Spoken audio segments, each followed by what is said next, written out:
সৌরভ খান আপনি লিখেছেন, আমাদের অঞ্চলে মৃত ব্যক্তিকে দাফন করার পর সবাই কেবলার দিকে মুখ করে সম্মিলিত হাত তুলে দোয়া করে, এটা জায়েজ আছে কিনা?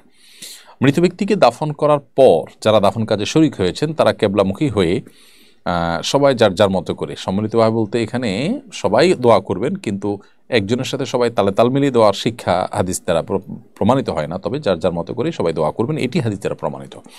এটি শুধু জায়েজই না, বরং সুন্নাহ। নবী সাল্লাল্লাহু আলাইহি ওয়াসাল্লাম বলেছেন, মৃত ব্যক্তিকে দাফন করার পর তিনি বলেছেন যে সালুল আখিকুম আত-তাসবীত, তোমাদের ভাই যে মারা গেলেন, যাকে দফন করলে তোমরা, তিনি যেন ঈমানের উপর অটল থাকেন, এই জন্য তোমরা আল্লাহর কাছে দোয়া করো। এই জন্য ওই সময় মুর্দার জন্য তিনি সোয়াল জবাবে প্রশ্নোত্তরে ফেরেশতাদের যেন তিনি অটল অবিচল থাকেন, সেজন্য দোয়া করো। শিক্ষা নবী সাল্লাল্লাহু আলাইহি ওয়াসাল্লাম। লকডাউন ডেজ আইডি থেকে আপনি লিখেছেন আমাদের ইউটিউব চ্যানেলে, মেয়েরা বোরকা নিকাব পরে বিসিএস, প্রশাসন, কর ইত্যাদি সরকারি চাকরি করতে পারবে কি না?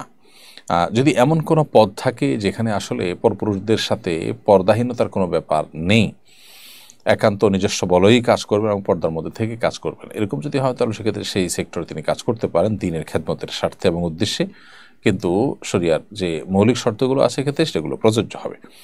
আর যদি সেই পর্যায়ে না হয় তাহলে সেক্ষেত্রে তার এ ধরনের চাকরিতে যাওয়া জায়েজ হবে না, বিশেষ করে যেখানে গিয়ে তিনি বোরকা হিজাব নিকাব ছেড়ে দিবেন মনে হয়, তার দিনদারিতা কমে যাবে মনে হয়, তাহলে সেখানে তার কিন্তু ইনভলভ হওয়া জায়েজ নেই।